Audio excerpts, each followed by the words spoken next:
জয় জগন্নাথ। আশা করি সবাই খুব ভালো আছো, আমিও ভালো আছি। একটা ছোট্ট ব্লগ নিয়ে চলে এলাম রথের দিন সকালবেলার। আমার জীবনের মূল্যবানতম একটি দিন বলতে পারো, কারণ ফাইনালি জগন্নাথ আমায় ডেকেছে তার সামনে নৃত্য সেবা প্রদর্শন করতে। আর আমি ভীষণ খুশি। জগন্নাথকে অনেক অনেক ধন্যবাদ, অনেক ভালোবাসা। দেখো প্রভু কী সুন্দর সেজেগুজে বসে আছেন। সত্যি কথা বলতে আমার মনের অনেক দিনের ইচ্ছে ছিল যে আমি নিজে এককভাবে নৃত্য প্রদর্শন করব জগন্নাথের সামনে। ফাইনালি জগন্নাথ ডেকেছে। দেখো মেকআপ করে আমিও চলে এসেছি। মেকআপটা কেমন হয়েছে অবশ্যই জানিও।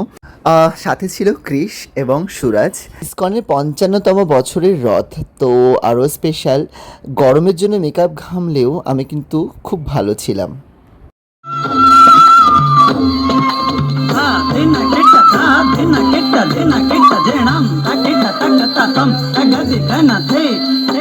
আমার পারফরমেন্স খুব সুন্দরভাবে শেষ হয়ে যাওয়ার পরে আমি চেঞ্জ করতে চলে গেছিলাম ইসকনের মন্দিরে, কারণ মন্দিরের বাইরে প্রোগ্রামটা হচ্ছিল। মন্দিরে গিয়ে দেখি কী সুন্দর কীর্তন হচ্ছে, একদম অন্যরকম পরিবেশ, মনটা যেন ভরে গেল। তারপরে পাশের একটি লেকে বসে আমরা বেশ গল্প করছিলাম, সাথে সায়ন্তনও চলে এসেছিল।